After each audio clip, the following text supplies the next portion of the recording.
Asyhadu an la ilaha illallah wahdahu la syarikalah wa asyhadu anna Muhammadan abduhu wa rasuluhu alladzi la nabiyya ba'dah amma ba'du. Model pembelajaran yang kita lakukan ya di dalam pengkajian kita sebagaimana hadis Rasul sallallahu alaihi wasallam yang mengatakan liyubaligu asyahid al-ghaib, hendaklah yang hadir menyampaikan kepada yang tidak hadir. Berhubung kita kelasnya belum bisa di kelas-kelaskan ya, tetapi hanya untuk satu kelas, otomatis setiap tahun ajaran baru kan ada yang baru kalau memang bertambah gitu ya. Nah, maka di dalam pembelajarannya kita mengkaji kitab-kitab para ulama yang pengkajian itu tidak akan selesai dalam 1 tahun ya, apalagi waktu kita sangat sebentar ya, paling setiap pembelajaran ya, apalagi ini materinya banyak ya. Kan di awal juga saya tawarkan ini kan hasil kesepakatan juga ya, jadi pembelajarannya itu apakah mau satu dulu bereskan atau mau gantian variasi. Kalian kan memilih variasi ya, supaya tidak ini. Nah, paling konsekuensinya adalah itu tadi ya, paling ketemu setiap pelajaran itu 1 bulan sekali ya, kecuali kalau yang ada 2 kali ya, gitu. Jadi tidak akan beres. Jadi ini terus aja ya, terus menyambung ya, terus menyambung. Makanya di pelajaran di tahun ajaran baru saya tidak akan mengulang. Nah, lalu bagaimana bagi yang baru ya, mahasiswa baru? Nah, makanya tadi hadis tadi. Dan juga saya memanfaatkan teknologi ya. Jadi yang mau mengikuti pembelajaran yang sebelumnya ya, setiap pertemuan sudah saya rekam ya, sudah saya rekam dalam bentuk rekaman ya. Jadi silakan ada di laptop file ininya, MP3-nya. Jadi setiap pertemuan ada ya. Jadi kalau mau mempelajari dari awal, dari sebelumnya, nah silakan dengarkan aja di situ. Sama kayak belajar juga. Paling nanti kalau ada yang tidak paham bisa ditanyakan. Jadi setiap pertemuan itu direkam. Ini juga sedang direkam. Ya, baru nyadar ya. Semua ada suara kalian masuk.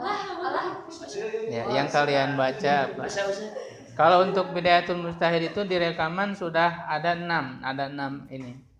6 rekaman, 6 episode. Ya, terus Raudatun Nazir. Nah, yang lainnya kalau yang intent direkam itu ini Bidayatul Mujtahid sama Raudatun Nazir. Ya, karena kalau yang lain tidak ini, soalnya tidak runut kan. Ya, apalagi yang ada presentasi apa segala macam, ya itu tidak direkam.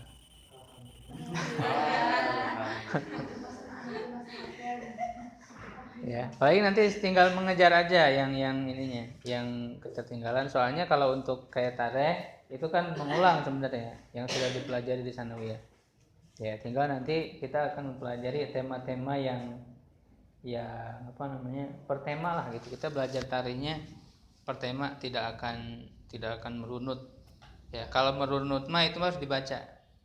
Ya, jadi kalau untuk tareh nanti temanya apa? Ya, misalnya temanya apa misalnya? Ya per tema aja lah. Misalnya tema tentang fitnah yang terbesar dalam sejarah sahabat misalnya. Itu kan tema sejarah yang paling penting dan banyak dimanfaatkan oleh orang-orang kafir, oleh orang-orang orientalis ya, untuk menyerang Islam. Jadi tema-tema seperti itu yang akan kita bahas di dalam tareh ya, sampai nanti selesai dulu kemarin yang tentang Sirah Nabawiyah ya, presentasinya. Itu kan belum beres kan? Ya, jadi kalau sudah beres Sirah Nabawiyah Ya kita ini aja sesuai tema. Jadi kalau yang sesuai tema itu tidak merunut. Kalau menurut runut silahkan baca aja. Makanya kita mempelajarinya juga bukan hanya di rosa, kan ada di rosa, di situ tadi ditulis ada mutolaah. Mutolaah membaca. Ya, baik yang kita berbahasa Arab ataupun berbahasa Indonesia, itu untuk memperluas wawasan, untuk menunjang pembelajaran. Ya. Gitu. Jadi seperti itu. Nanti silakan kalau yang mau ngopi bisa, termasuk juga mau ngopi kitab-kitab ada ya, kita kecuali kalau buku-buku bahasa Indonesia juga ada, cuman tidak banyak ya. Kalau kitab-kitab banyak sekali ya, tinggal dibaca aja mau mempelajarinya gitu ya. Nah juga yang sudah belajar juga bisa membantu kepada yang baru untuk mengajarkan. Jadi nanti tanyakan aja karena belajar yang salah satu cara belajar terbaik juga adalah dengan cara mengajarkannya. Itu jadi kuat ilmu kita dengan mengajarkan. Gitu ya. Jadi seperti itu. Nah, untuk pembahasan Bidayatul Mujtahid kita sudah menyelesaikan berapa? 4 pembahasan ya. 4 pembahasan yang diawali dengan mukadimah terlebih dahulu. Yang pertama tentang niat di dalam wudu. Ya, di situ ada perbedaan pendapat. Kita memurojaah dulu, mereview dulu apa yang sudah kita pelajari, intinya dan kesimpulannya. Ya, yang pertama niat wudu. Ada perbedaan pendapat bahwa niat wudu itu merupakan syarat sahnya wudu atau bukan. Itu ada perbedaan pendapat. Jadi syarat sah wudu itu harus ada niat atau tidak. Itu kan ada 2 pendapat. Yang pertama mengatakan apa? Syarat sah wudu. Yang ada juga yang kedua yang mengatakan tidak syarat. Kenapa berbeda pendapat? Alasannya apa? Sehingga tidak. Apa lagi? Hah? Alasannya karena kalau yang mengatakan niat menjadi syarat sahnya wudu itu karena yang membedakan itu pemahaman terhadap apakah wudu itu termasuk ibadah mahdo atau bukan. Ya, nah sedangkan para ulama sepakat tidak para ulama yang mengatakan bahwa yang namanya ibadah mahdo itu mubtakiratun ila niyah. Ya, ibadah mahdo itu harus membutuhkan niat. Sedangkan ibadah ghair mahdo ya tidak disyaratkan adanya niat. Karena sudah dipahami secara akal. Kalau ibadah ghair mahdo itu sesuai dengan akal. Ya. Gitu. Misalnya orang yang berhutang secara akal maka dia harus membayar hutang itu. Walaupun dia pakai niat atau tidak ya, ketika dia melakukannya gitu ya, itu sudah sah ketika dia membayar.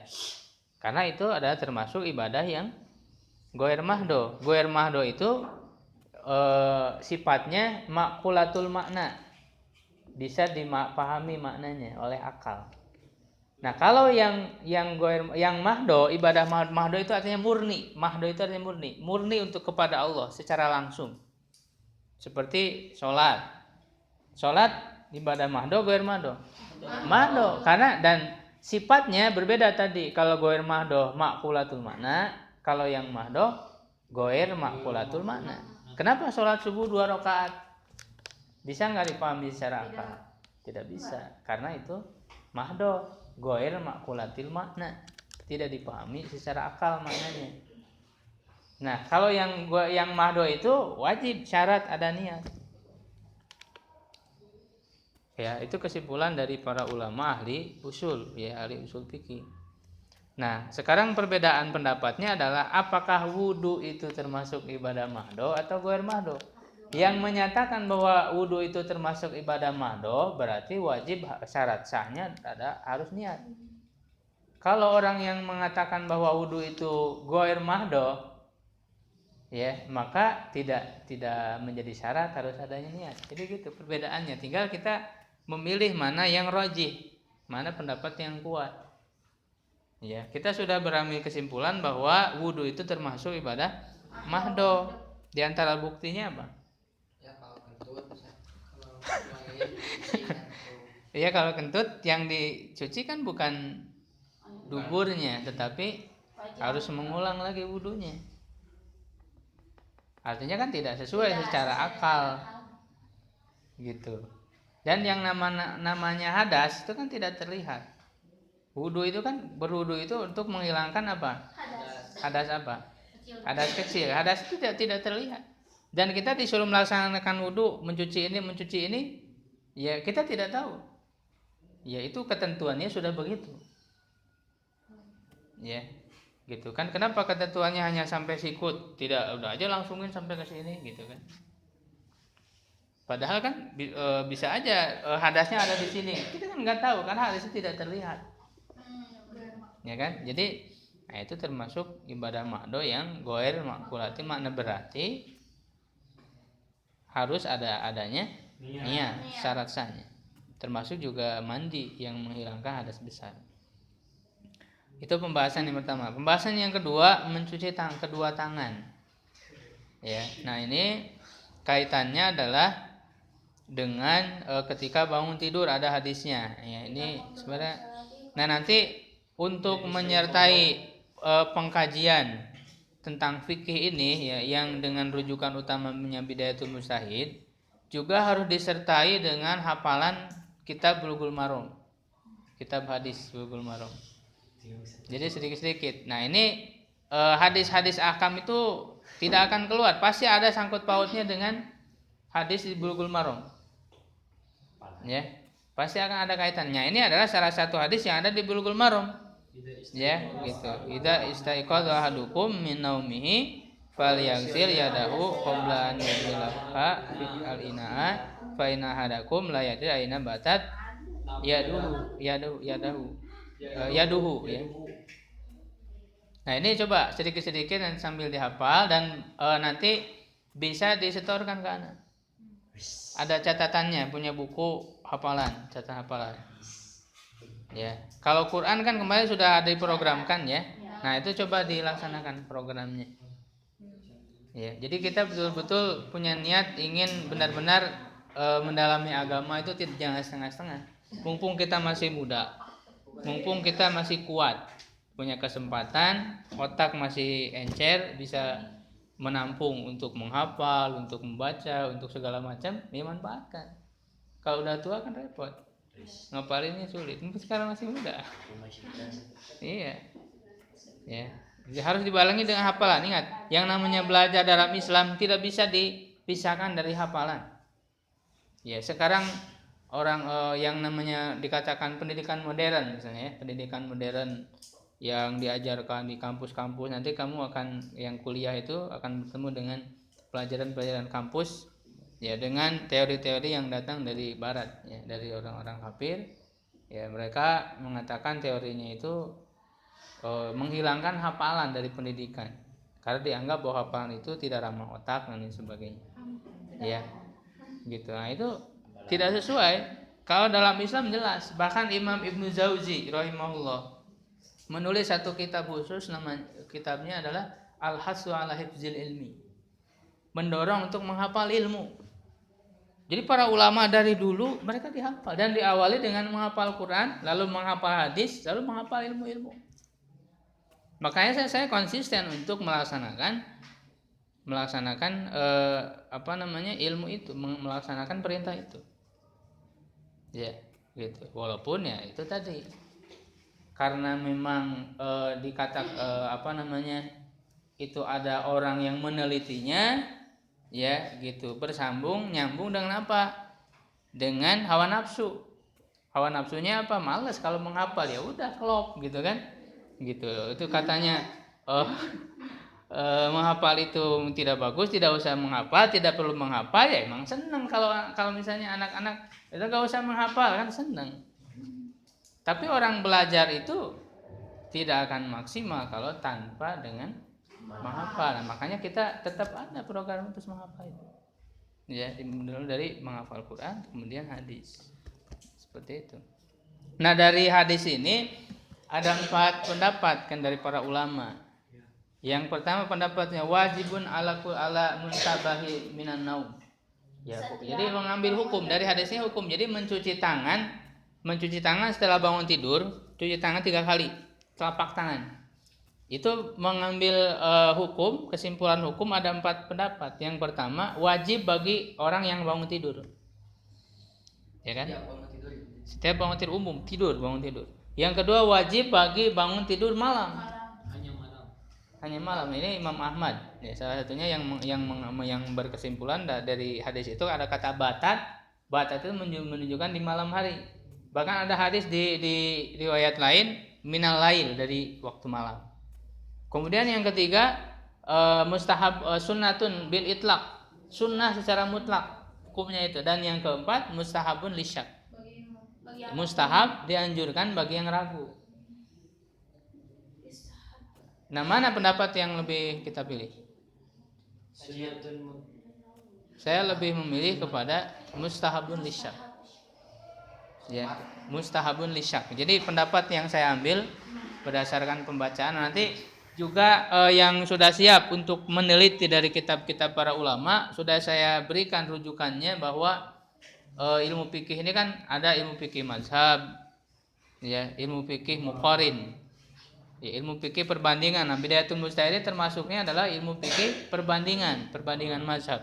Nah, nanti yang ketiga ada juga ilmu fikih berdasarkan hadisul ahkam, ya, hadis-hadis yang memuat hukum-hukum. Nah, itu salah satunya Bulughul Maram dengan syarahnya Subulus Salam yang paling terkenal, yang klasik Subulus Salam. Kemudian juga nanti ada Nailul Autar, syarah dari Muntaqal Ahbar. Itu juga sama hadis ahkam. Nanti kalau kalian mau meneliti dengan sungguh-sungguh, baca itu kitab-kitab itu. Ya, dan saya sudah membaca dari Subulus Salam, kemudian dari Nailul Autar, ya, bahwa kesimpulannya pendapat yang keempat tadi yang diambil. Kenapa? Karena di situ kan ada perintah falyaghsil yadahu salasan marotin 3 kali. Nah, itu kan yaghsil, falyaghsil itu kan bentuk apa? Perintah. Dalam kaidah usul fikih al-asru bil amri lil wujubi illa madalla dalilu ala khilafihi, kecuali ada dalil yang menyalahinya. Nah, ini kan perintah, apakah menunjukkan wajib? Kalau misalnya tidak ada yang mengalihkannya, tetap wajib. Lalu kenapa kita ambil dia sebagai sunat, bahkan mustahab? Tadi kan bedanya ada sunnah dengan mustahab. Sunnah itu yang dilakukan ya, oleh Rasul secara dawam, ya, terus menerus. Kalau mustahab tidak terus menerus. Ya, kenapa? Karena nanti dijelaskan di dalam penjelasan ulama bahwa bisa dialihkan karena di situ ada menentukan jumlah bilangan 3 kali. Jumlah bilangan, menyebutkan jumlah bilangan 3 kali di dalam mencuci najis. Itu kan mencuci najis yang bukan ainiyah, najasa al-ainiyah. Najis yang terlihat benda najisnya. Ya, tidak terlihat kan benda najisnya. Kalau misalnya najisnya kelihatan kan bisa. Tapi ini tidak terlihat. Nah, disyaratkan 3 kali. Nah, ini menunjukkan tidak wajib.